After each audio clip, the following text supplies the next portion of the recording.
Cuando éramos niños, el mundo entero cabía en la pantalla de nuestra televisión. No había cientos de opciones ni plataformas infinitas. Había horarios, canales contados y la emoción de esperar. Era la época de la televisión abierta, donde todos compartíamos las mismas historias, las mismas canciones, los mismos sueños. En esa ventana mágica conocimos a Heidi, que nos enseñó la ternura de las cosas simples. A D'Artagnan, que nos habló de valentía y amistad. A Alvin y las ardillas, que nos recordó que equivocarse también era parte de crecer. Soñamos en campos infinitos con supercampeones y viajamos por imaginarios mundos con los pequeños Muppet Babies. Después, llegaron las caricaturas de nuestra generación. Dragon Ball, donde aprendimos que la fuerza nace del corazón. Los Caballeros del Zodiaco, que nos enseñaron a luchar por lo que creemos. Las Tortugas Ninja, que nos hablaron de familia y de camaradería en las calles de una ciudad siempre nocturna. Y cómo olvidar a Pato Aventuras y Chip y Dale Rescatadores, que nos invitaban a creer que la aventura estaba en cada rincón. Luego vino la transición, el cable, las opciones infinitas, la fragmentación de nuestras conversaciones. Pero lo que vivimos en esos años primeros quedó tatuado en nuestra memoria. No era solo ver caricaturas, era un acto de comunión, de sueños compartidos, de imaginación sin límites. En el marco del Día del Niño, mirar atrás es recordar ese brillo en los ojos, esa certeza de que el mundo era grande y que todo era posible. Es saber que, pese a los años, en algún lugar dentro de nosotros, sigue viviendo ese niño o esa niña que todavía cree en héroes, en aventuras y en la magia de cada mañana. Bienvenidas y bienvenidos. El cine se convierte en el testigo silencioso de nuestro paso por el mundo, y la historia en la llave para comprender nuestro presente y moldear nuestro futuro. Pantalla y memoria.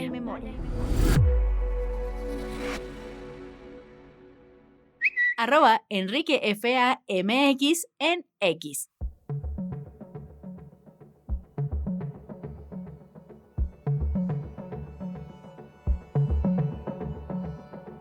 Muy buenos días, tardes o noches, bienvenidos a un episodio más de Pantalla y Memoria.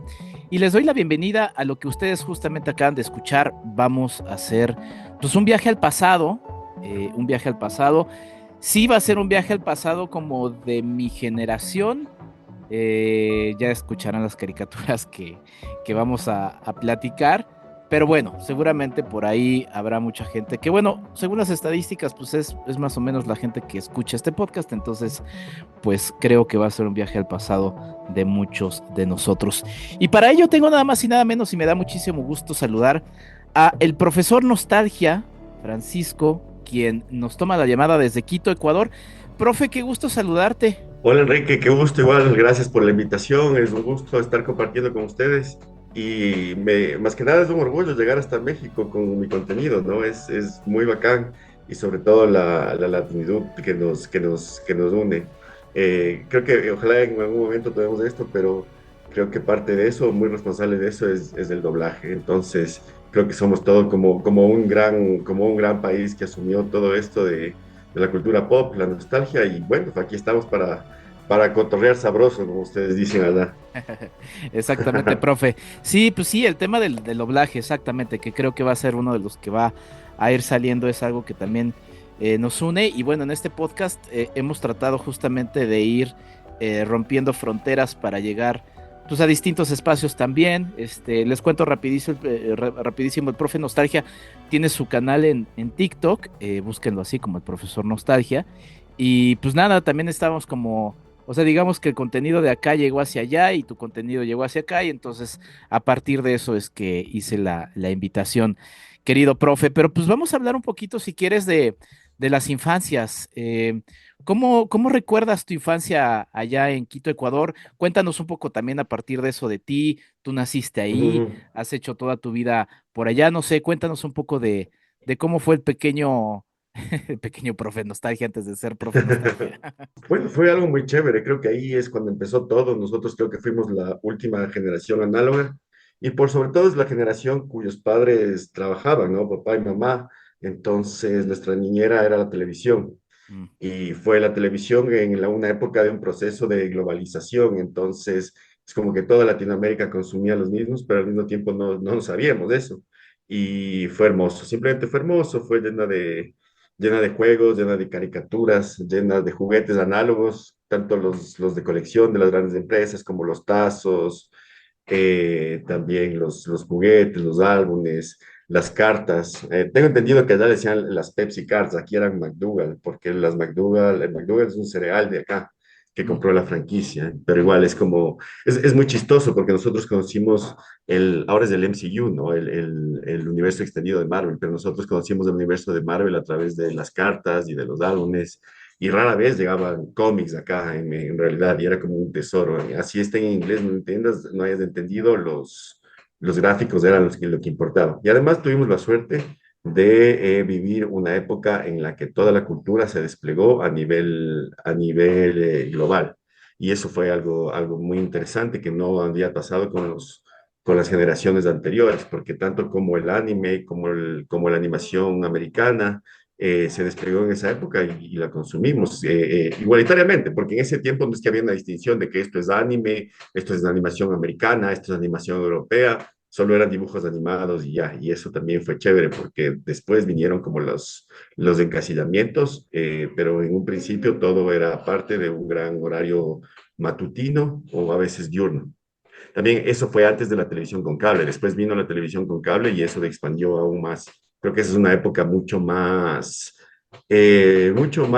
abundante en cuanto a conceptos, en cuanto a caricaturas y en cuanto a emociones que nos hicieron vivir todo este tipo de programas. Sí, mencionas muchos elementos, querido profe, que anoté y que van a estar saliendo. Rapidísimo también de mi parte, pues sí, igual yo también fui un niño cuya niñera era la televisión. Ya en algún otro momento platicaré del tema videojuegos, que también los videojuegos, digo, formaban parte de ese ecosistema de la televisión. Pero eso que Ujú. mencionas de de la globalización es muy interesante. No sé cómo era ya en Ecuador, pero te cuento aquí rapidísimo. En México estábamos viviendo una época de transición que, bueno, ahora con el nuevo gobierno de nuestro vecino del norte, los Estados Unidos, está también viviendo procesos de cambio, pero había una cerrazón económica, por así decirlo, y a finales de los 80, inicios de los 90, para ser precisos, a inicios de los 90, se abre este tratado de libre comercio que lo que de alguna manera en México hace es que haya una economía compartida entre Estados Unidos, Canadá y México. Y a partir de eso, antes de esa cerrazón en donde no llegaban o llegaban con dificultad los productos de los Estados Unidos, ya había más normalidad para eso, para esa presencia, ¿no? Y entre ella, pues el McDonald's, ¿no? En su momento el Blockbuster, todas estas marcas y todos estos productos, inclusive dulces, que llegaban ya con mayor facilidad de los Estados Unidos y de alguna manera yo, digamos que yo no viví esa cerrazón, sino que yo ya nací, mi infancia ya era un poquito más abierta a eso. Y como parte de eso, y también lo ligo a lo que platicas, y es algo que ha estado muy presente en mi mente, profe, es el tema sí de que también somos hijos de pues sí, de toda esta mercadotecnia y del capitalismo a todo lo que da, ¿no? Porque, pues sí, como dices, o sea, empezamos a ser también los niños de las franquicias, ¿no? Los niños de los muchos productos, mencionabas los tazos, las llamadas Pepsi Cars acá, los termos, toda una serie, los juguetes, bueno, los juguetes de McDonald's también eran muy, y era en una época en la que los juguetes de McDonald's, pues eran, eran unos juguetes que se respetaban, ¿no? Ahora realmente son casi como una pieza de plástico de un solo Ujú. color. Pero Y de bueno, huevo también. exactamente, exactamente. Entonces, Ajá. pues nosotros éramos hijos justamente de eso porque también de alguna manera las franquicias a nivel cinematográfico o a nivel empieza como en los 70 80 cuando eso empieza a explotar y bueno, todo eso lo llevamos hasta nuestra época en donde pues se ha explotado el Ujú. tema de la nostalgia a partir de que somos hijitos un poco de ello. Antes de ir al tema de la televisión por cable, que creo que eso irá Ujú. saliendo conforme vayamos platicando, profe, ¿cuáles eran los canales en donde veían ustedes las caricaturas, como dices, sin esta distinción de si era anime o animación americana o coproducciones con otros países? Porque Ujú. aquí en México yo tengo clarísimo dos canales que eran, o quizá tres canales que eran los de la televisión abierta, que eran los canales que veíamos como niños. Aquí, o sea, al principio, antes del cable era la televisión nacional, que no sé si son canales que estén familiarizados, pero era como Ecuavisa, Teleamazonas, Gamavisión. Lo chévere de eso es que cada cual tenía sus bombazos, ¿ya? No es como que un solo canal monopolizaba todo, sino que estaban bien distribuidos. Por ejemplo, recuerdo que Gamavisión pasaba series como Video Poder, como Los Gatos Samurai, como El Conde Pátula.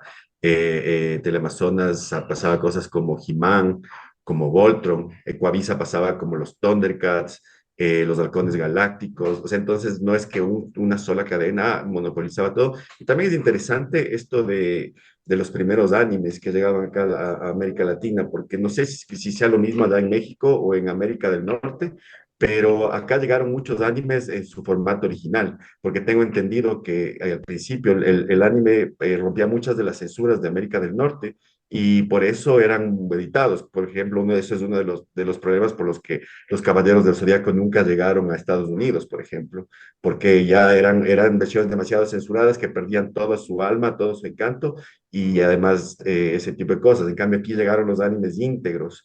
Y llegaron muchos animes de extraños, animes que yo tampoco es que me gustaban mucho, pero ahora por cultura he tenido que aprender un poco, como esta generación de animes novelescos, tristones setenteros, como Ángel, la niña de las flores, como Marco, como Heidi, todos esos llegaban a Gama Misión, pero por otro lado también llegaban cosas como Los Gatos Samurai, como Mazinger, como La Fuerza G.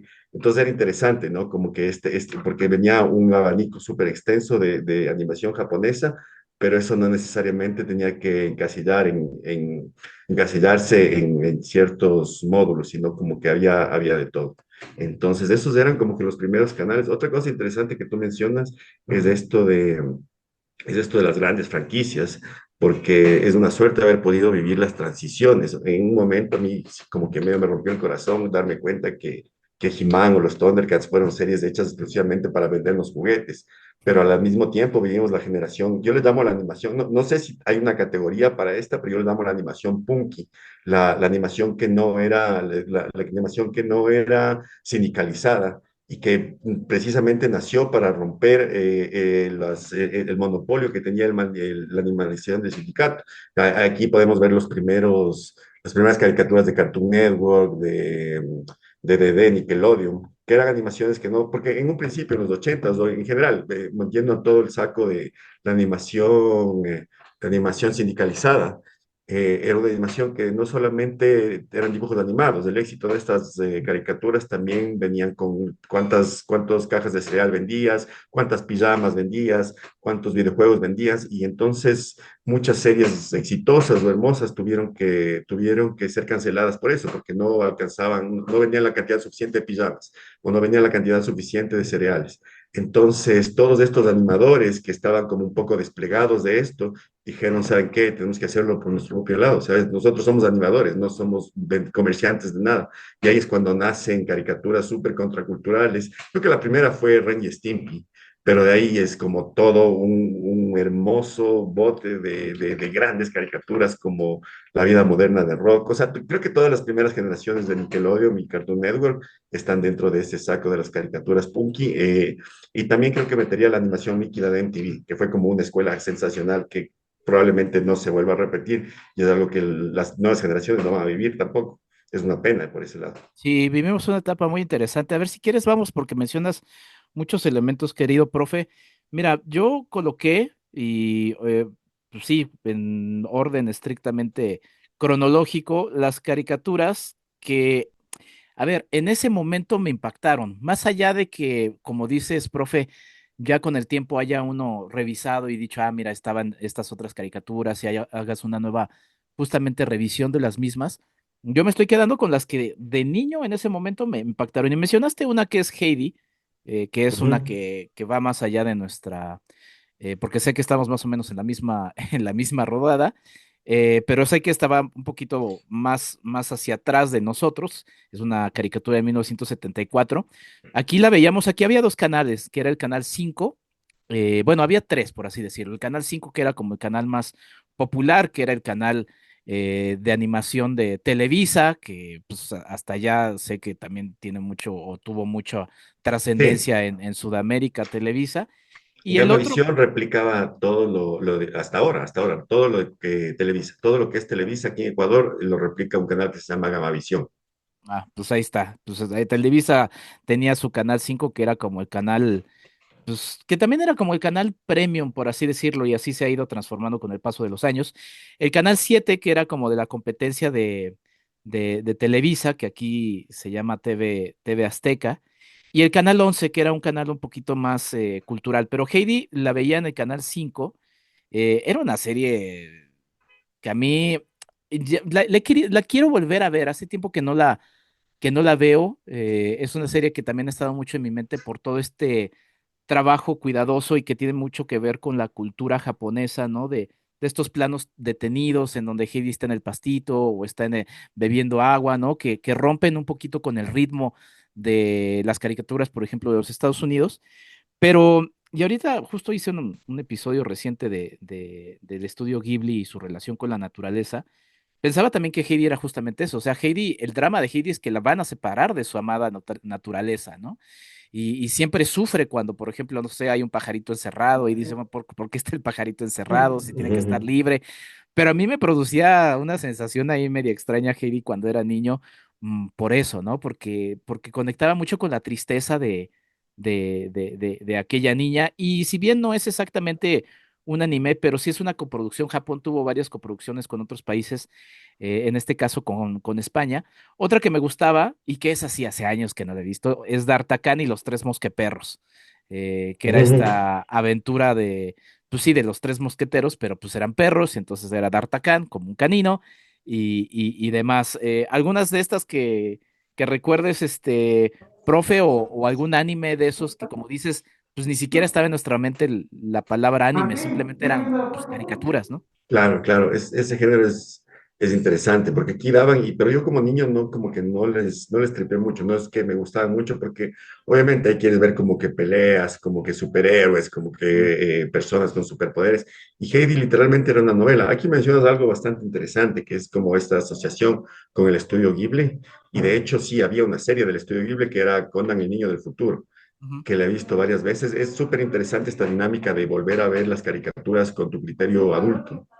Es como que ahí ves cosas distintas. Eso es full interesante. Pero como te digo, nunca estuve muy metido. Quizás ahorita lo entendería más. Porque creo que Haiti se desarrollaba en Suiza, ¿verdad? Sí, se desarrollaba en Suiza y bueno, otra de las evidentes conexiones con Ghibli es que Ujú, Takahata estaba a cargo de Heidi y también Miyazaki hizo ahí trabajos ujú. de animación en sus primeros años, ¿no? Claro, y otra cosa interesante que mencionaste fue la animación de esos tiempos. De hecho, o sea, por ejemplo, acá en Ecuador llegábamos súper tarde, las series llegaban por lo menos con unos 6 o 7 años de retraso. Entonces, estas series de los 70s recién estaban pasándose en los 80s. Y en cuestión de animación, es muy bonito. A mí me gusta bastante contemplar esto de la animación setentera, del anime setentero, porque como los presupuestos eran muy bajos, se dieron modos que luego se volvieron como estándar para ahorrar animación, como es esto de solo el personaje abriendo la boca y los planos de atrás pasando con full luces, que es hasta ahora como un cliché de los setentas, cosa que tuvo un contraste súper grande con la animación de los ochentas, porque la animación de los ochentas ya en cambio es una locura, es full realismo, full movimiento, y mucho de eso desembocó en los principios de los noventas, que es como que la cúspide, o sea, finales de los noventas, finales de los ochentas, principios de los noventas, que es la cúspide de la animación tradicional que hay ahí. O sea, te estamos hablando de Akira, de Ghost in the Shell, todo ese tipo de cosas en las que desembocó toda esta década en la que tuvo un trato diferente el 80, pero en el 70 es muy bacán. Hay ves de estos clichés. También creo que está eso en Massinger, en Meteoro. O sea, hay varias caricaturas donde se contempla esto, pero al mismo tiempo, en este ahorro de planos, en este ahorro de animación, crearon una misma estética es muy bacán. Es muy Sí. bacán acá, es como chido. Gracias por la aclaración. Fíjate que no la tenía en mi listado, pero antes de Heidi, en orden estrictamente cronológico, Astro Boy, ¿no? Que es esta serie que Ujú. justamente de Ozuka, que termina influenciando Osamu pues al Tezuka. anime para todos, ¿no? Toda esta estética de los ojos Ajá. grandes, pues nace de ahí. Y Astro Boy sí era una de esas series que a mí me impactaba también. Ajá. No sé cómo sea ya la celebración del día, de los Reyes Magos, pero aquí, Ajá, pues sí, tenemos que sí, el muñequito, ¿no? El que le llamamos el ajá, muñequito, que es ajá. el niño Dios. Pero yo me acuerdo que siempre que salía el muñequito, para mí era como un Astro Boy, ¿no? Porque de alguna Astro Boy. manera tenía como los piecitos así como Ajá, tiesos, ajá, entonces como que ajá. volaba. Y me acuerdo mucho de eso de Astro Boy, que también es una serie que ya hace muchísimo tiempo Sí. que no observo. Y de animes, digo, para irlo sacando y ya clavarnos con otras, Supercampeones, ¿no? Del Mm, 83, que bueno, Capitán Tsubasa, que bueno, cambió con el ujú, tiempo el nombre, pero para mí eran los Supercampeones. Esa, yo no era tan fan del fútbol, querido profe, pero los Supercampeones tuvo que ver en mi fanatismo con el fútbol a todo lo que da. O sea, cuando vi los Supercampeones, de ahí se conectó con varias cosas de aquellos años que me hicieron fan del fútbol. Y quizá uno de mis primeros fanatismos, así enfermizo, los Caballeros del Zodíaco, ¿no? Sansella, claro. que hasta intervenía en los episodios. Tenía un ejercicio medio extraño en donde la televisión ponía mis dedos haciendo como figuras, o sea, como si fuera el personaje de dedos de las manos y me Ujú. involucraba con los personajes. O sea, ya era una cosa bastante loca lo que hacía en aquellos años, pero bueno, los Caballeros del Zodíaco también. Muy bacán. En cuanto tú decías, acá no festejamos el Día de Reyes, recién están como, o sea, como se globalizó, y sobre todo por la rosca, empezamos a Ujú. festejar el Día de Reyes. Ahora, en cuestión de Astro Boy, yo de lo que recuerdo, aquí no pasaron Astro Boy. Ya después, por mi interés por la cultura pop y por Osamu Tezuka, empecé a consumir Astro Boy, porque sé la importancia que tiene. Pero aquí de Osamu Tezuka pasaron Kimba y León Blanco. Eso me acuerdo clarito. Y era muy, muy, muy chévere. Después vinieron los supercampeones, que como buen país futbolero, acá fue un fenómeno brutal. De hecho, había un fenómeno que jamás me voy a olvidar en la vida, que era, aquí los supercampeones pasaban a las 4 de la tarde. Mm. Entonces, a las 4 de la tarde, que era como que el parque de mi casa, y creo que el parque de muchos barrios de Quito, estaban completamente vacíos, vacíos, así desolados, la típica que está pasando la bola de estambre y los columpios así Ajá, moviéndose. ajá. Y a las 4:30 de la tarde, todos los parques estaban repletos de niños jugando fútbol. Órale. Y es hermoso porque esa no solo Supercampeones nos influenció en la parte futbolística. Mi profesión es ilustrador, yo soy ilustrador, entonces los primeros dibujos que yo recuerdo, así como que me dio como un fanatismo, incluso lloraba si no me salía, fueron los Supercampeones, que era algo como muy, muy, muy obsesivo. Y era muy chistoso porque acá, obviamente, no es una mercadería que tú comprabas directamente, y no era una época muy globalizada, acá no es que llegaban cosas distintas, por ejemplo, tenías la caricatura en la televisión, pero la mercadería que llegaba acá era del manga y no de la serie. Entonces era como muy distinto ver como las estéticas, las gráficas y sobre todo la estética del manga de Supercampeones es mucho, mucho, mucho más estilizada. La caricatura de una u otra forma está edulcorada para llegar a todos, pero creo que en muchos mangas pasa eso, ¿no? Pero el manga, los escorzos, el movimiento, la acción, incluso los personajes mismos, anatómicamente eran mal dibujados porque querían poner más énfasis como en las piernas, en los disparos y ese tipo de cosas. Entonces era el cambio de lo que tenía como mercadería al dibujo animado, era muy distinto y eso también llamaba bastante la atención.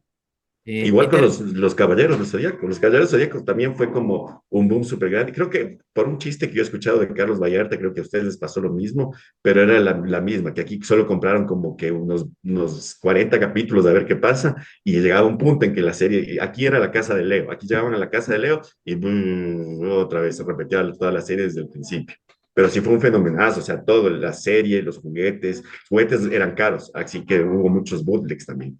Pero aquí los juguetes en ese tiempo era casi un salario mínimo, de lo que recuerdo, y solo los niños más privilegiados, o en Navidad, si es que tu papá se portaba bacán, te compraban un caballero del Zodiaco. Pero sí, fue una época genial. sí, eran carísimos esos juguetes. Digo, ya eso será otro episodio, todo el tema de los juguetes, pero en el caso de los Caballeros del Zodíaco, yo me acuerdo que eran, si tú sacabas así un premio, una gran calificación en la escuela o te iba muy bien, era como el premio, ¿no? Porque como eran Ajá. muy, muy caros, y yo me acuerdo que, pues el único que tuve, yo el único Caballero del Zodíaco que tuve en su momento, digo, me hubieran encantado todos los demás, era Ujú. el de Aries, que era el signo Mu. de mi mamá, exactamente, Ajá, exactamente. ajá. Y pues bueno, pero a ver, mencionas algunos otros elementos. Mira, sí, Astro Boy se publicó en México, porque yo sí lo recuerdo en televisión, y te digo en mi infancia, en el Canal 5, menciona aquí el dato que también en el Canal 11, pero lo recuerdo en Canal 5 y era una serie que también en su momento vio, por ejemplo, mi mamá. Y después del tema que dices de los supercampeones, de cómo provocaban todo eso, que es muy interesante, ¿no? Porque provocaban también que no solamente que nos gustara el fútbol, sino que lo practicáramos. Yo me acuerdo algunas anécdotas de compañeros de la escuela o inclusive de algún amigo por ahí que decía, ah, pues vamos a hacer el salto del tigre, ¿no? Que eran como estas referencias El salto es otra cosa. Exactamente, exactamente. O en esto que dices de que tú eres ilustrador, mira, no lo había pensado, pero también en un cómic que hice en los 90 junto con otros compañeros para un trabajo de la escuela y que está por ahí, ese todavía lo tengo por ahí.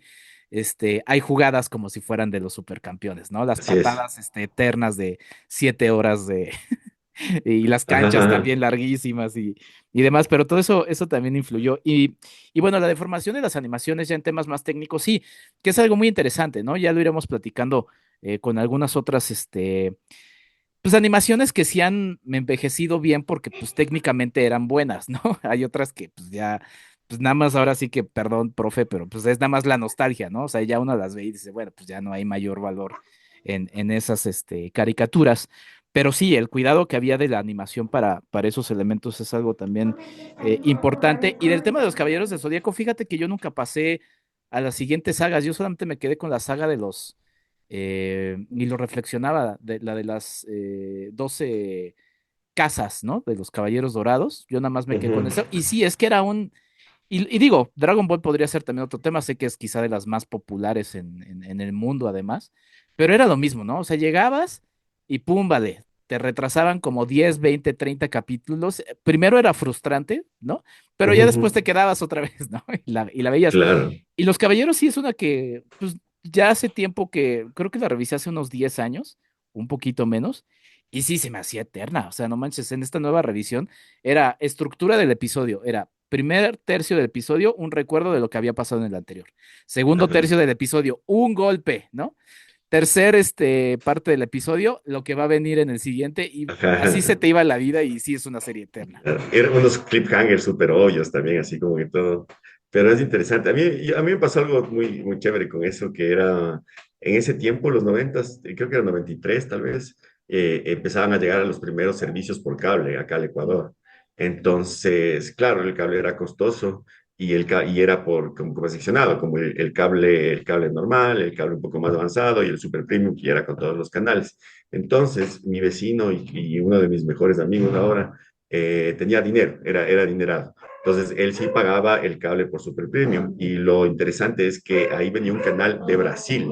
Entonces, en el canal de Brasil pasaban los Caballeros del Zodiaco de largo. Allá no es que compraron, allá compraron toda la serie y pasaban de largo. Entonces, aquí todo lo que repetían, aquí pasaron hasta la casa de Leo y de ahí volvían a repetir. Entonces, todo lo que viene después de la casa de Leo hasta Poseidón, yo lo vi en portugués.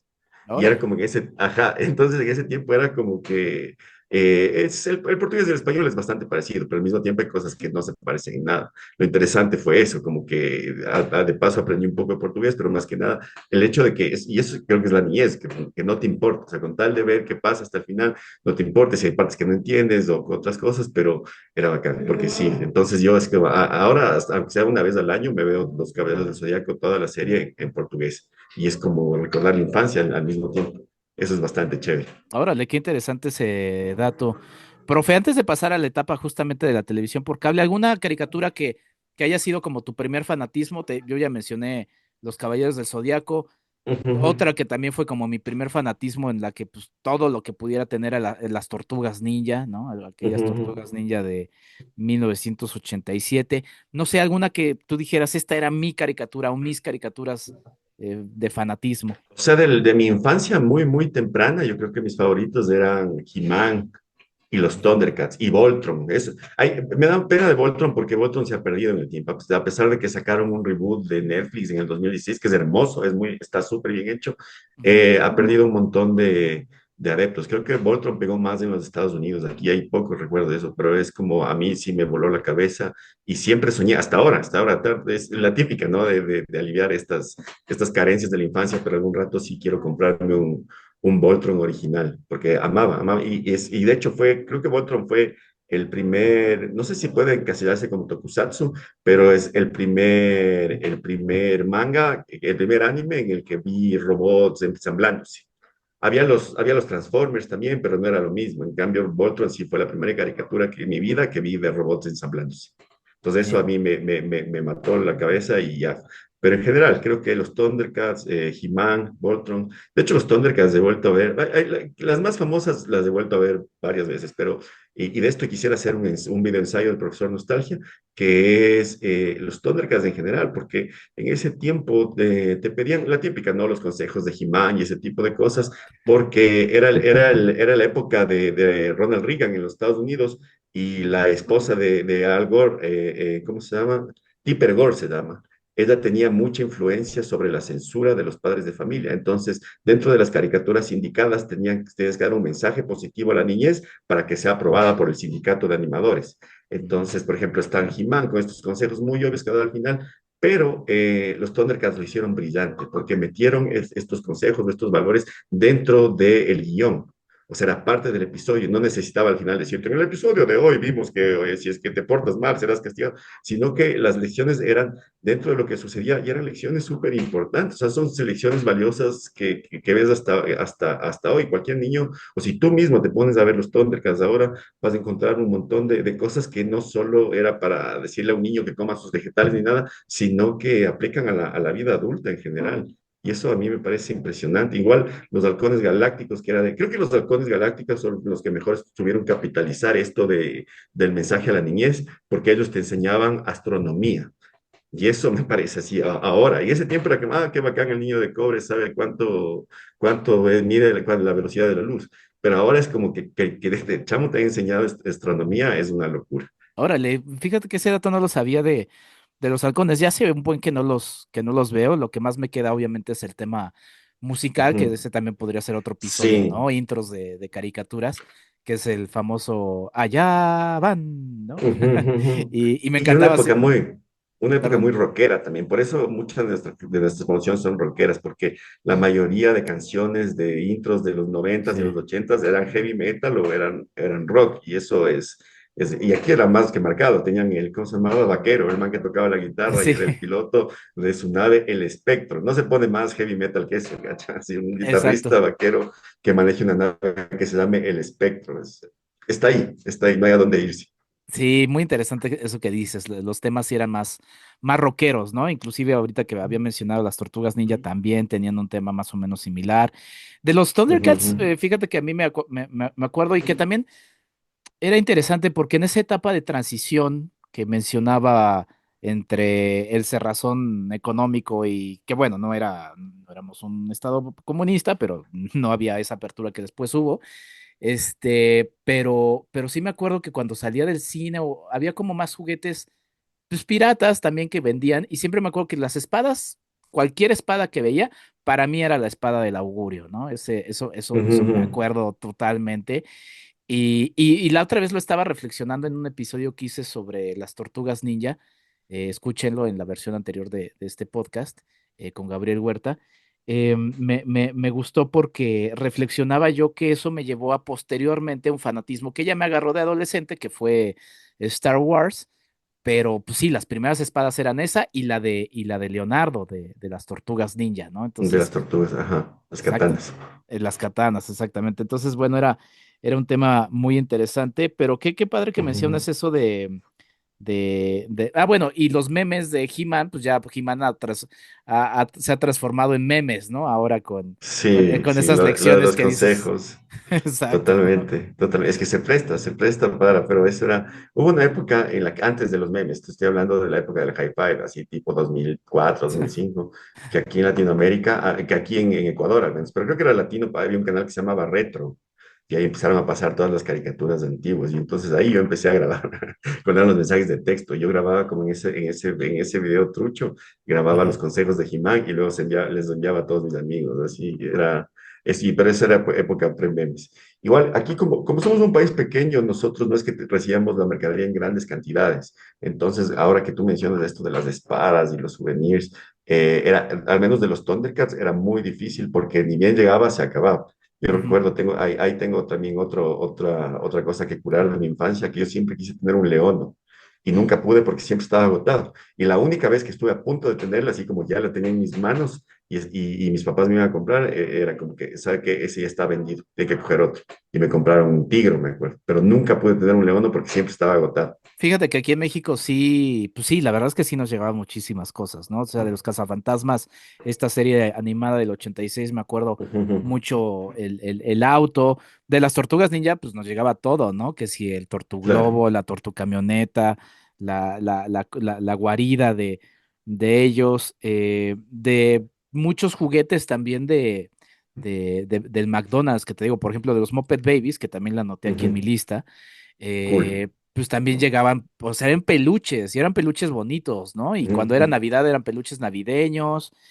La verdad es que sí nos llegaba mucho, pues sí, mucha mercadería por esta apertura que te menciono, querido Claro, profe. creo que nosotros no tuvimos eso en cambio, pues porque aquí al Ecuador McDonald's llegó en el 97 y Oye, Burger tarde. King llegó en el 95, entonces no tuvimos esa cultura. Yo la conocía por mis primos, tenía unos primos que Estados Unidos que me solían venir de vez en cuando acá de vacaciones y ellos traían cosas, por ejemplo, cuando salió la película de los Power Rangers, trajeron los muñecos de McDonald's, de los Power Rangers, yo no entendía de dónde habían sacado eso y todo, y ya me explicaban que eso, pero aquí no tuvimos eso porque McDonald's llegó tarde también. Es una franquicia que llegó tarde, igual Burger King. Ya, pues interesante cómo se van moldeando las infancias también a partir de estos elementos. Vamos a hacer una breve pausa, querido profe. Regresamos a este episodio que estamos tendiendo, recordando caricaturas de la infancia y que espero que después de publicado este episodio también quienes nos escuchan nos coloquen sus caricaturas, pues sí, que les traen esa nostalgia. Ya regresamos. Escríbenos en WhatsApp al 5255 1703 4379. ¿Quieres ayudarnos a hacer más contenido? Tu apoyo es fundamental. Entra a www.patreon.com Enrique Figueroa MX y elige entre las muchas recompensas que tenemos para ti, desde un agradecimiento en este podcast hasta descuentos en nuestros cursos, talleres y tours. Únete, sé parte de nuestra comunidad. @Enrique Figueroa MX en TikTok, Facebook e Instagram. Sobrinos, ¿cómo están? Bien. Me da mucho gusto saludarlos. Me ha llegado ese mil perdones, pero les traje al gran jefe Pluma Fuente, un jefe piel roja que toca su tambora, pero observen ustedes al ritmo de los Sioux. Tum, tum, tum, tum, tum, tum, tum, tum, tum, están marchando alrededor del fuego. También les traje a Tacita de Oro. Tacita, por favor, saluda a los sobrinos. Eso. Y aquí está Madeline, la reina del salto mortal. Vámonos. Eso. Muy bien, Madeline. Bueno, y estamos de regreso en este episodio especial con motivo del Día del Niño. Saludos a la gente que nos escucha en el futuro. Sigo con el profesor Nostalgia, quien nos está pues dando esta charla desde Quito, Ecuador. Y querido profe, antes de pasar pues sí, a otra etapa que es la de la televisión por cable, pues nada más quiero pasar algunos títulos para no quedármelos por acá. David el Nomo, no sé si esa llegó con ustedes allá, es una caricatura de España Sí, sí que llegó y era raro. Para mí era raro porque al mismo, era como que me gustaba, pero no me gustaba al mismo tiempo. Es como que llamaba la atención porque era un dibujo animado, pero era extraño. No tengo así como recuerdos muy marcados con David el Nomo. Sí, lo que sí recuerdo es que me gustaba que todo era grande, que él era un pequeñito y los perros eran grandes, las casas eran grandes. Eso. Oye, de la galera, me sacaste de la galera. De hecho, no había pensado en David el Nomo en años. Pero pues era es raro, nunca tuve como una afinidad, pero la veía y me quedaba enganchado hasta el final. Pues sí, yo creo que David el Nomo es justamente eso que estoy sacando de la galera de todos. La platicaba con mi hermano antes de entrar a este Ajá. episodio y me decía, ¿de dónde sacaste eso, no? Y sí, yo me acuerdo sobre todo eso que mencionas. Me acuerdo que viajaban en un cisne y después de eso, pues me puse a buscar, o sea, no recuerdo haber visto juguetes de David el Nomo, pero ya investigando, sí había un cisne de juguete en donde estaba Ujú. David el Gnomo arriba y dije, pues ese me hubiera gustado tenerlo de niño, pero bueno, David Pero el es Gnomo. Es extraño porque al mismo tiempo, creo que alguna vez en el huevo Kinder venían muñecos de David el Nomo, pero David el Nomo está en todos los jardines de las casas gringas. Sí. Entonces, capaz que viene de esa empresa, güey, porque como era la época, es lo que asocia ahorita, pero David el Nomo es ese personaje que está en todos los jardines de los gringos. Sí, no, interesante, interesante, David. El no muy bueno, me metí ahí al YouTube y pues sí, a la gente le trae mucha nostalgia. Voy a Otra, verme, voy a verme. otra que son todas estas derivaciones de las tortugas ninja, ¿no? Porque pues al Ujú, haber tortugas mutantes, pues ya hubo todo tipo de animales mutantes, ranas, ratones, y uno que a mí me ujú. acuerdo mucho eran los dinoplatívolos, Sí, que eran como dinosaurios mutantes y no sé, a mí también me ajá, gustaba ajá. porque usaban máquinas y era la época pre-Jurassic Park en donde pues todo lo que hubiera de dinosaurios pues nos encantaba, ¿no? Creo que el primer indicio de eso, quienes atinaron primero fueron los Transformers. Yo vi en un documental de Ah, los Transformers que era como que, porque en realidad el encanto de los Transformers, no de la trama, que fue un agregado, era que eran dos juguetes en uno. Tenías un robot y tenías un carrito. Entonces era como que los ejecutivos se vuelven locos y es como, ¿qué es lo que más le puede gustar a un niño? Y es como robots, dinosaurios, ¡boom! Y vino la época de los Dinobots. Y de ahí empezaron a salir un montón como los dinoplatívolos. Creo que un poco más relacionado con eso, no sé si te acuerdas de una caricatura que se llama Inhumanoids, que era como la ay, caricatura prohibida, era la caricatura más densa que podía haber y hoy es como la gente no se explica cómo pudieron pasar eso como caricatura para niños. En mi tiempo, cuando era niño, eso me daba terror y ahora la he vuelto a ver y sí, no es una caricatura para niños, es como estos monstruos del centro de la Tierra, es bastante Lovecraftiana, eso es bacán también. Y en cuanto a los dinoplatíbulos, lo que me pareció una locura son los muñecos, porque eran unos muñecos así como eran dinosaurios gigantes, pero encima venían máquinas y las máquinas estaban súper bien pulidas, tenían compartimentos donde podías meter a los muñecos que eran chiquitos, era súper interesante. Justo que estás hablando de esta época de los animales hechos superhéroes, yo estoy haciendo el próximo capítulo del profesor Nostalgia, justo estaba editando antes de venir acá, que es de los gatos samurái, pero ahí justo menciono esta época donde son un montón de copias de las tortugas ninja, que unas salieron bien, otras no tan bien, pero era lo que había. sí, pues bueno, también obviamente puse los Samurai Pizza Cats, ¿no? Que también Ujú. era muy pegajoso su tema, ¿no? Sí, Era mi Samurai próximo Pizza video, Cats. ajá, mi próximo video es de eso y justo hablo de eso, porque es lo interesante de los pizzagatos es que el guión fue totalmente cambiado en América Latina, o sea, como que de la traducción original de Japón fue un cambio completo. Y es como son súper latinos, porque ahí es donde nace la tropicalización. No sé si donde nace, pero es una muestra fehaciente de la importancia de la tropicalización del doblaje en animes y en series de los Estados Unidos, pero sobre todo en los gatos samurai, porque es como que del guión original conservaron nada, ni siquiera el tema musical es el mismo, las transiciones no son las mismas, o sea, todo fue absolutamente cambiado y es porque la serie original tiene demasiadas referencias y jergas de la cultura japonesa. Entonces era como que eso no puede pegar acá y prácticamente cambiaron los guiones en un 98% para adaptarlo a América Latina. Y eso también es un poco más del encanto porque en Japón no pegaron tanto como pegaron acá. Órale, ahora sí que, mira, ahora sí que teniendo un símil con sus primos de Estados Unidos, los de Don Gato, ¿no? Era algo similar, ¿no? Porque Don Gato igual también no tuvo mucho éxito en Estados Unidos y cuando Ajá, se tropicalizó, no sé si también en Sudamérica también tuvo el éxito que tuvo en México, pero en México fue muy, muy sí. exitoso porque, pues, como en Latinoamérica, es como, era como el Ujú, Chavo del Ocho, ¿no? Pues porque como vivimos en barrios y, y sitios como exacto. donde vivían los de Don Gato, pues nos sentíamos, y bueno, el doblaje, ¿no? Porque el Benito Bodoque, por ejemplo, digo, esas no las mencioné tanto, pero sí porque son de otra generación y exactamente como que no las tengo tanto de mi etapa como niño, pero sí, el doblaje de esas pues, se convirtió en un doblaje interesantísimo. Benito Bodoque en inglés es como un pequeño Pesci, Joe Pesci de Buenos Muchachos, ¿no? O sea, es un Ajá, mafioso, ajá. sí, que habla, oh, no sé qué, pero lo escuchas en español y pues es un personaje muy tierno. Ajá. Ah, es un gato. Era así como, "Ah, un gato". Eh, Exacto. sí, sí, sí. Igual tenían varios personajes interesantes, Demóstenes, Cucho. O sea, era interesante, era muy bacán. De hecho, aquí eso va a serme para mi canal, voy a poner un letrero que diga, en este canal amamos a Hanna-Barbera y todos Sí, sus sí. derivados. Bueno, yo tengo ahí, bueno, ya lo verás en mi canal, profe Nostalgia, porque tengo ahí un tema con Hanna-Barbera en donde también estoy trabajando un Ujú, video ensayo. Oye, entre otras, mencionaste el Conde Pátula, que también me gustaba muchísimo, ¿no? Con este castillo ujú.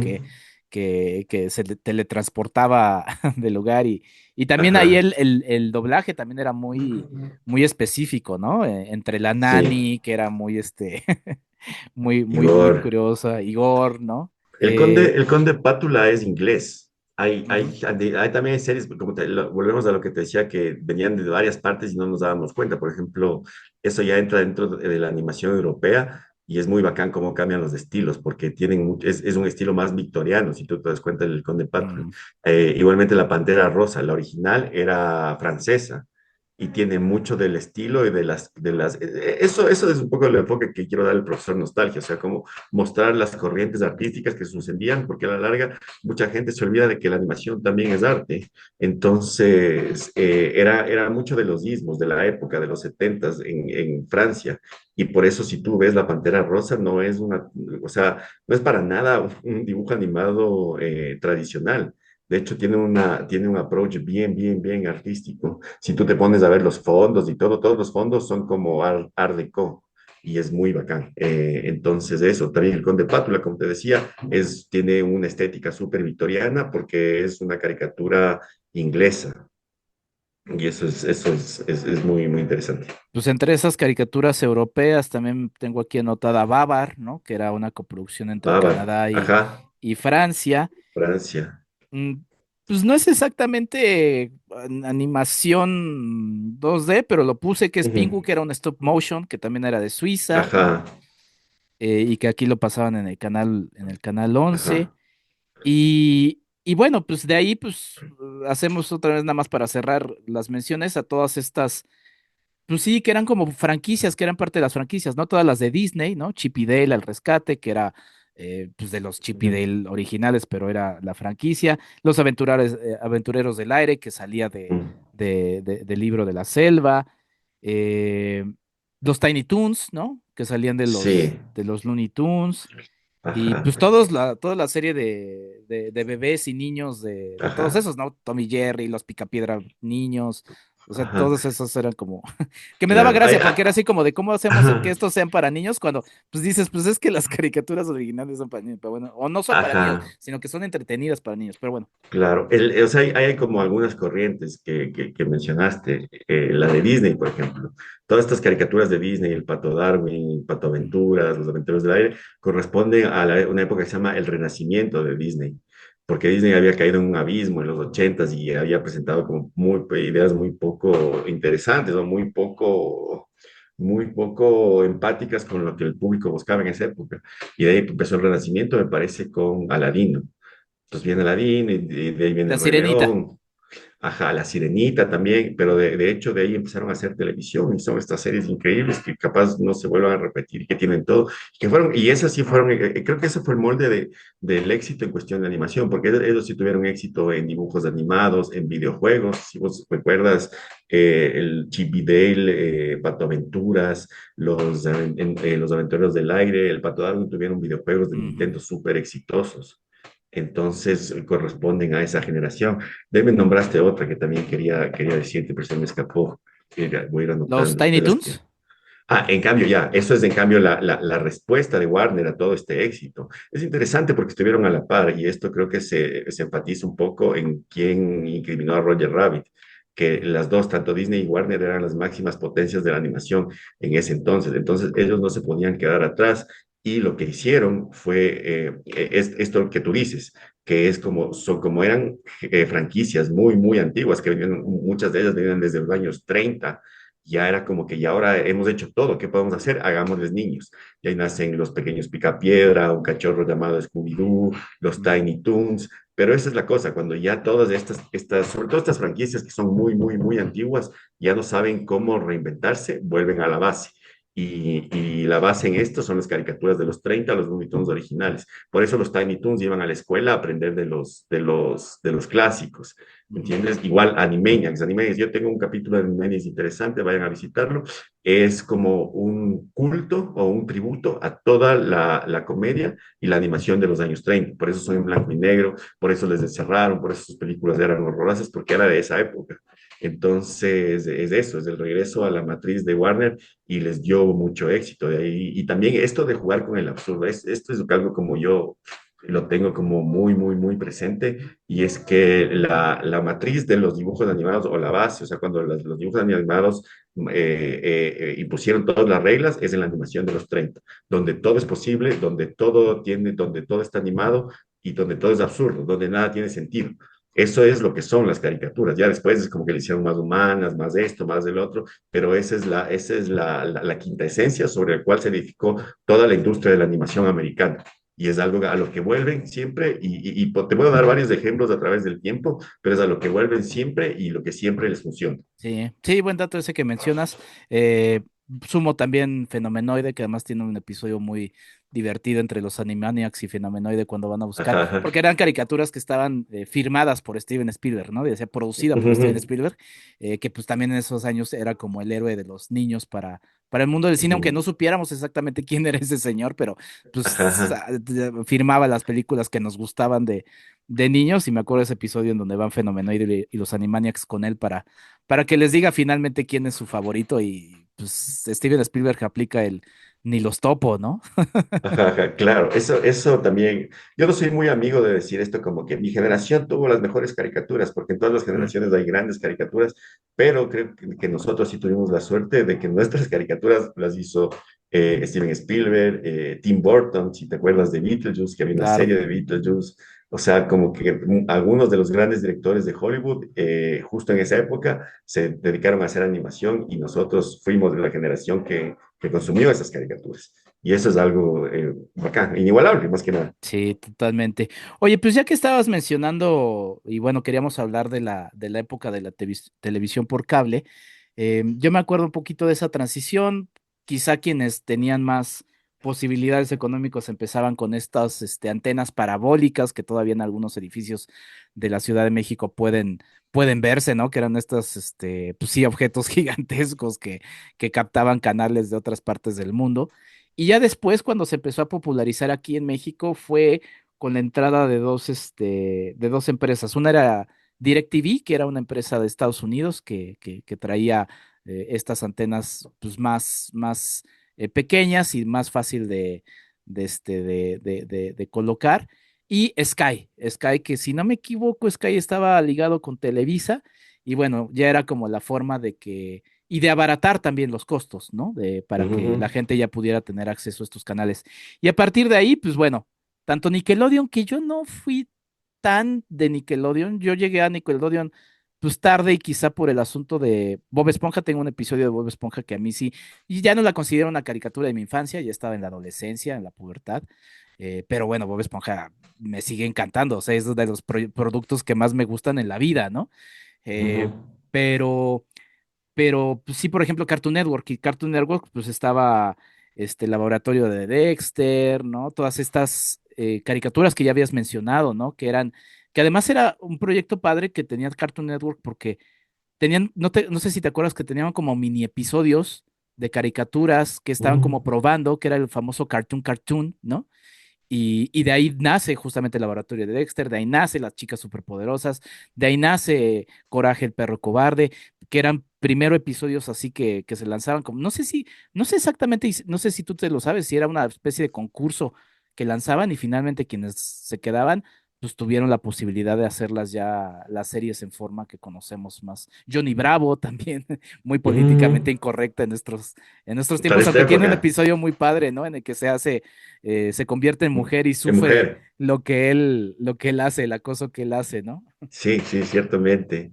Es lo que te decía, es como, eh, primero lo de volver a la matriz, que volvemos a los cortos animados, la esencia de la animación. O sea, la animación empezó encapsulándose en cortos.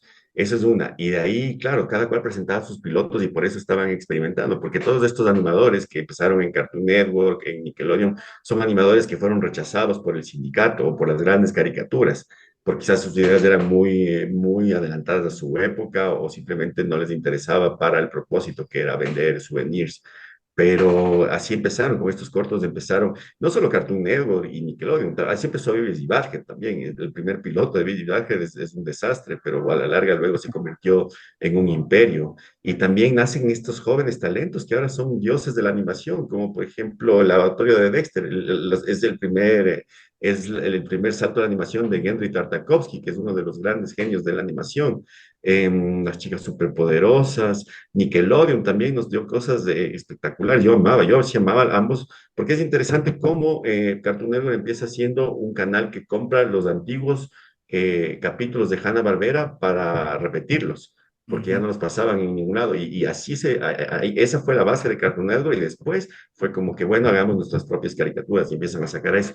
Pero por otro lado, Nickelodeon, y es a lo que voy y quiero hacer énfasis, ¿no? El regreso a la animación tradicional de los 30. Mucho de eso es la vida moderna de Rocco, mucho de eso es monstruos, y creo que todo empieza, o sea, toda esta línea, porque yo tengo ahí una teoría que quiero meterla en un ensayo, y es que la primera caricatura que volvió a los valores de la animación de los 30 fue Ren y Stimpy, Sí, ¿ya? pues Y es evidente y John Kay tiene mucha influencia de las caricaturas clásicas. Y desde ahí se fue desarrollando hasta llegar como que a la cúspide de la animación moderna, que yo considero que es Bob Esponja, porque retoma todos estos valores del absurdo, de lo caricaturesco, de la exageración.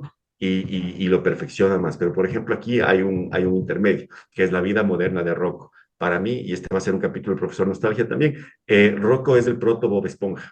Porque si tú te pones a ver, Rocco es como Bob Esponja, tiene su mascota, Gary, también Spunky, que era este perrito chiquito que tiene full la personalidad de Gary, tiene el vecino estúpido gordo, que es Jeffer y Patricio, tiene los vecinos malhumorados, que son los cabeza grande, aquí es Calamardo, o sea, y aparte, el productor y el creador de Bob Esponja estuvieron involucrados en la vida participó moderna ahí. de Rocco. Entonces, eso, Rocco es el proto Bob Esponja, y volvemos a esto, a que son series animadas que cuando ya estaba muy quemada la dirección de la animación sindicalizada, revitalizaron una escena trayendo lo más tradicional de la animación. Entonces fue como un proceso de unos 11 años que empieza con Ren y Stimpy y acaba en la cúspide perfeccionada que es Bob Esponja. Sí.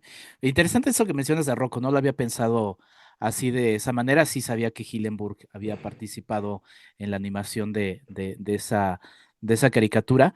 Pero bueno, vamos con una que justamente es una de mis favoritas, y ya la mencionaste, la de John Kay, Ren y Stimpy, que fue pues también mucha de las cosas que me gustan de Bob Esponja, pues también provienen de Ren y Stimpy, ¿no? Todas estas cosas como de animación un poquito más o ilustración más como cruda, ¿no? Cuando de repente ves las Ujú. venas en los ojos de los personajes o Estos Bob zooms Esponja hiper se... detallados, es muy de Exacto. los 30 eso. Y exacto, que además John Kay tiene un blog muy interesante. Ya no sé si lo siga nutriendo. De hecho, bueno, la verdad es que no me he clavado mucho, pero sé que también por ahí tuvo una polémica, ¿no? Sí, John Kay. Hay un documental que también salió hace como unos 2, 3 años que no he podido ver, es pero recomendadísimo, te lo pues, recomiendo. Se llama Happy Happy Joy Joy, y ahí está todo entre la polémica y la historia de Ren y Stimpy, que es lindísimo. pues lo voy a ver, que además tiene el título de una de las canciones de, Ajá, de, es de Ren y excelente, Stimpy.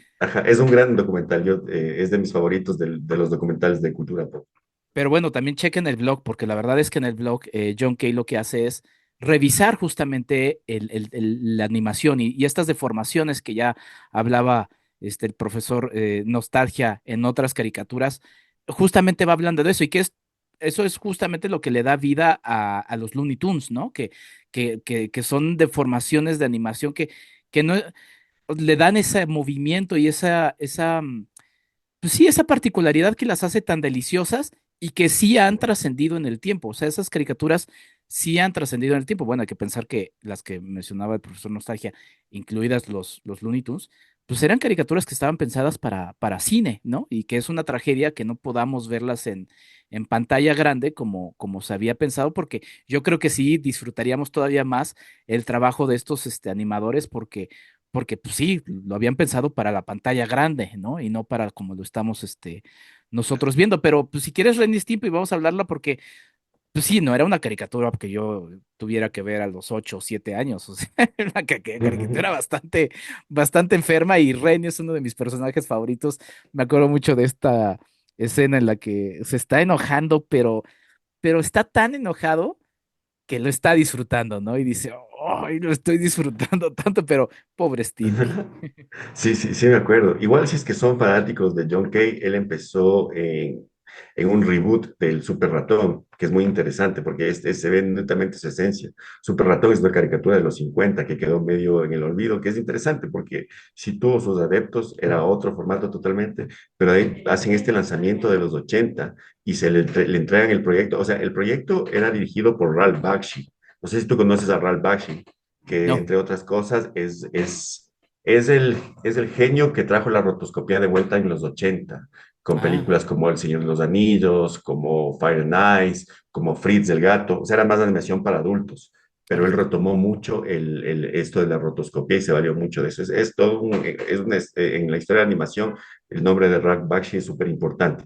Pero bueno, él cuando tuvo su turno de hacer caricaturas para la televisión, le dieron el proyecto de Super Ratón y él contrata a un joven John Kay y es como que no va al extremo de ser Ren y Stimpy, pero tiene mucho sí estilo y es una versión del Super Ratón muy, muy, muy chévere que vale la pena que lo vea.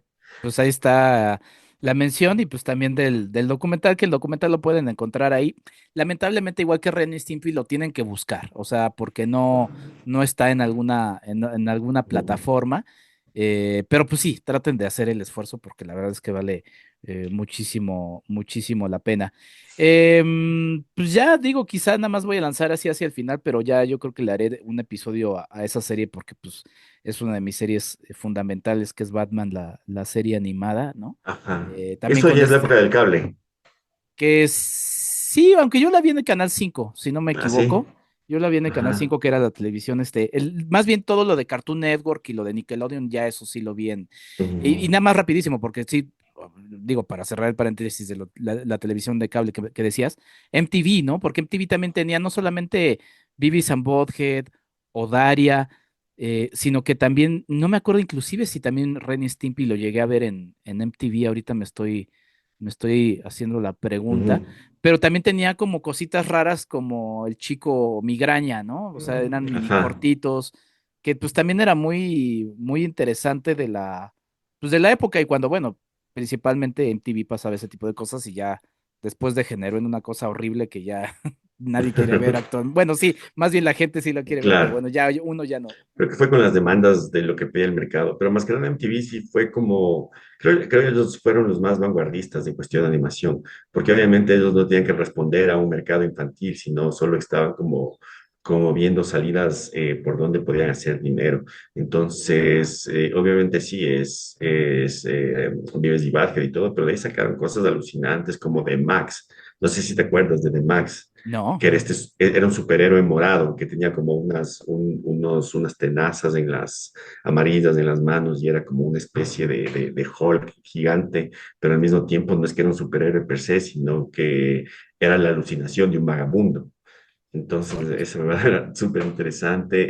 Ion Flux también, que yo jamás entendí, de chamo nunca entendí, pero la animación y la estética, el diseño de personajes era demasiado llamativo para no verlo. Ya después de grande volví a consumir y es una joya de la animación, es una joya escondida, porque igual no es que trascendió ni volvió a tener un reboot interesante. Tiene una película malísima del 2005 con Charlize Theron, también de Head y después ya eso ya fue más en la adolescencia, una vez que nos acostumbraron a la animación de MTV, vino Locomotion. No sé si eso llegó a México, pero aquí llegó un canal que se llamaba Locomotion, que pasaba toda esta animación para adultos y es la misma cosa, full animación experimental. Ahí estaba The Head, estaba Dogman, estaba El Crítico, estaba una serie que se llama Mr. Katz, que la animación era terrible y eran solo animaciones largas de un solo plano y como niño no me interesaba, pero después ya investigando me di cuenta que es una serie que hacían comediantes de stand-up y lo que hacían era poner sus monólogos y animarlo de manera muy burda, porque ahí lo interesante era el guión. Y eso es algo chévere, ¿no? Porque de niño te interesa más como que la gráfica, las peleas y todo ese tipo de cosas y no tanto el guión. Y ahora en cambio es al revés. Entonces, todas estas series extrañas que las recomiendo porque son algo muy distinto y son un producto muy de su época. Bobby Margaret también, que es otra, esa es de animación inglesa, que a mí de niño o de adolescente más bien me parecía como aburridón, como muy tradicional, pero la volví a ver igualmente de grande y los guiones son fantásticos, está muy bien escrita esa serie. Entonces, sí, vino un montón de cosas nuevas, no quedamos encasillados dentro de la eterna lucha del bien contra el mal, sino vivimos la época en que se empezó a romper la envoltura. Y eso fue algo de lo que siempre voy a estar agradecido, de haber vivido esa época de caricaturas, porque ahora eso me hace, o sea, como que me preparó para consumir cualquier tipo de animación, sobre todo la más disparatada, que mucha gente como que no le coge la vuelta, pero es eso, como que ya está blindado para cualquier cosa que quieran ofrecer ahora. Inclusive en estos canales como Cartoon Network, como parte de su barra nocturna, porque tenía una barra nocturna, pues también había Ujú, cosas tan locas como, y yo quiero hacer algo al respecto también sobre eso, del fantasma del espacio de costa a costa, ¿no? ¿Te acuerdas que era ujú. este late Sí, night show en donde era el fantasma del espacio de Hanna-Barbera ajá, y tenía invitados de manera muy extraña y había invitados tan locos como Thom Yorke de Radiohead o la misma Bjork, ¿no? York estuvo ahí también. En episodios muy bizarros y que pues vale la pena que le eche un ojo. Aquí en México lo pueden ver en Max, que es la plataforma de Warner Brothers, o ya no sé de quiénes De son. hecho, Ajá, ese es el inicio de Adult Swim. Me parece que es el primer ajá, programa de Adult Swim y sí. Adult Swim creo que todo el mundo conoce y para los que no sepan es quizás el espacio de animación que más agradecemos los seguidores de los dibujos animados porque ha dado solo joyas de la animación adulta y es hermoso. No hay caricatura de Adult Swim que no haya disfrutado de principio a fin y de hecho ahí están cosas que yo amaré por siempre y que las tengo muy, muy, muy dentro de mi corazón, como Robot Chicken, por ejemplo. Sí, Robot No sé, Chicken. Que además tiene ajá, parodia de Star Wars, ahí de mi todo, de fanatismo, todo, de todo ajá. tiene Es parodia. como tú con David el Nomo, así Robot Chicken me ha traído recuerdos de caricaturas que ya estaban totalmente perdidas, como El Joven Turbo, no sé si alguna vez viste El Joven Turbo, No, o la pasaron allá. Era una caricatura muy mala, pero como en ese tiempo tenías que ver lo que te pasaba. El Joven Turbo eran las aventuras de un joven que se convertía en un carro. ay, creo que Ya, sí. sí, lo interesante de esa serie es que el diseño de personajes fue hecho por Jack Kirby. Órale, Ujú. qué interesante. Y fíjate que Ajá, de Robot Chicken me acordaba de ese episodio en donde están los supersónicos, pero ya no tienen estas, no sé cómo se llaman, pero bueno, las líneas de movilidad en las que se ujú. movían, valga la redundancia, y entonces pues no tienen nada de movilidad en sus huesos, ¿no? O sea, porque siempre se han movido a partir de eso. Hay muchas parodias y muchas curiosidades ahí, pero bueno, ya tal cual como niño, ya no. ¿Alguna que se me haya ido de tu infancia, profe, antes de cerrar este episodio de que pues de primera instancia te agradezco mucho tu participación?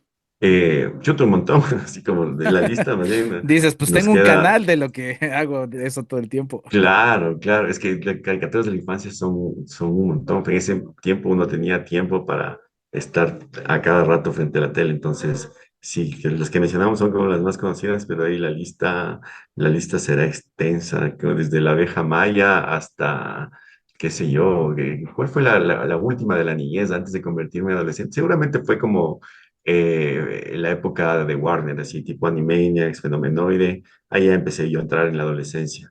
Entonces, como que hasta ahí ya, pero de ahí sí hay cualquier cantidad. Te he nombrado algunas oscuras también, como los Inhumanoids, los Transformers también eran muy bacanes.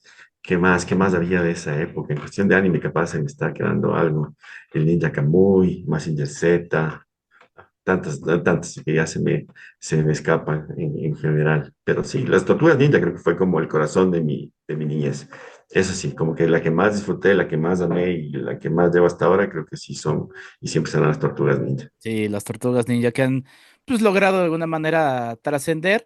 Yo le he querido echar ojo a la primera película de las Tortugas Ninja. Ya hace tiempo que no la veo, sí tengo ahí curiosidad de volverle a echar ojo, pero sí, yo creo que también fundamental de esa etapa, pues fueron las Tortugas Ninja. Oye, querido profe, pues ¿dónde puede revisar la gente que nos está escuchando todo tu material y dónde te pueden seguir también en las distintas redes? Bueno, estoy en Instagram y en TikTok como el profesor Nostalgia. Ahí subo mis videoensayos, pero a futuro también ya quiero empezar a hacer YouTube con especiales más largos. Porque claro, el formato TikTok te da, creo que hasta 10 minutos, pero yo creo que el enganche máximo a las personas es de 2 minutos exagerando. Entonces, para estos videos más largos, creo que sí es necesario YouTube y sobre todo porque hay videoensayos que quiero hacer para cosas que se están viniendo interesantes. Quiero hacer un video ensayo sobre la serie de Superman de los 40, la de Fleischer, Ujú. que es como un hito de la cultura pop, no solo en la historia de Superman, sino es un antes y un después en la historia de la animación y de la cultura pop, porque ahí nacieron un montón de cosas. Entonces, con excusa de la nueva película de Superman, sí quiero hacerme un ensayo completo de todo lo que trajo esa serie, que está recontra bien hecha, y entre otros, o sea, sí me estoy dando cuenta que hay cosas o sea, que no puedo recortar lo suficiente para meter en un video de TikTok, entonces hay que darle más duro al video ensayo. Entonces, por ahí capaz en el futuro vean al profesor Nostalgia en YouTube también. Muy bien, buenísimo, profe. Pues muchas gracias. Ujú. Por cierto, ya que había mencionado Batman, la serie animada, pues le debe obviamente también a ese Superman de Fleischer, Totalmente, totalmente. O sea, ustedes ven y totalmente. es el mismo diseño. Pues muchas gracias, profe. Y A pues ti, nada, Enrique, gracias. A ti que sigas y por tu disfrutando ya. contenido también. Disfruto mucho tu contenido y también me educo con el contenido, es interesante. Creo que así nos conocimos. Ya te comenté que estaba súper interesante, súper buena la información y eso es de lo que tratamos de crear cosas, ¿no? De estos datos oscuros o cosas que la gente no ve, que lo ve muy superficialmente y que sigue pensando que son solo dibujitos para niños, pero en realidad para personas como tú, para personas como yo, esto significa mucho, mucho más y le hemos dedicado más tiempo a eso, ¿no? Muchas Exacto. gracias, saludos a toda la gente de México por sintonizarnos y esperamos que nos sigan viendo. Muchas gracias, profe. Pues es que mira, tú y yo que no somos tan agraciados y que no creo que a la gente les guste vernos bailar en el TikTok, pues tenemos que hacer este Ajá. tipo de contenidos, ¿no? Pero bueno, Sí, te sí. agradezco mucho, querido profe. Mucho éxito en todo lo que hagas. A ti, Enrique, muchísimas gracias y nuevamente un saludo para toda la gente de México. Muy bien, pues ya nada más hago el refuerzo porque pues de ahí sale esta conversación. Sígame en Enrique Figueroa MX en TikTok. Normalmente el segmento inicial de este podcast siempre es un video de TikTok, entonces pues vayan ahí para ver la versión visual del mismo. Yo soy Enrique Figueroa Anaya, esto es Pantalla y Memoria. Nos escuchamos en un próximo episodio. Hasta la próxima. Pantalla y memoria. El arte de recordar a través del cine. Un podcast de Enrique Figueroa MX.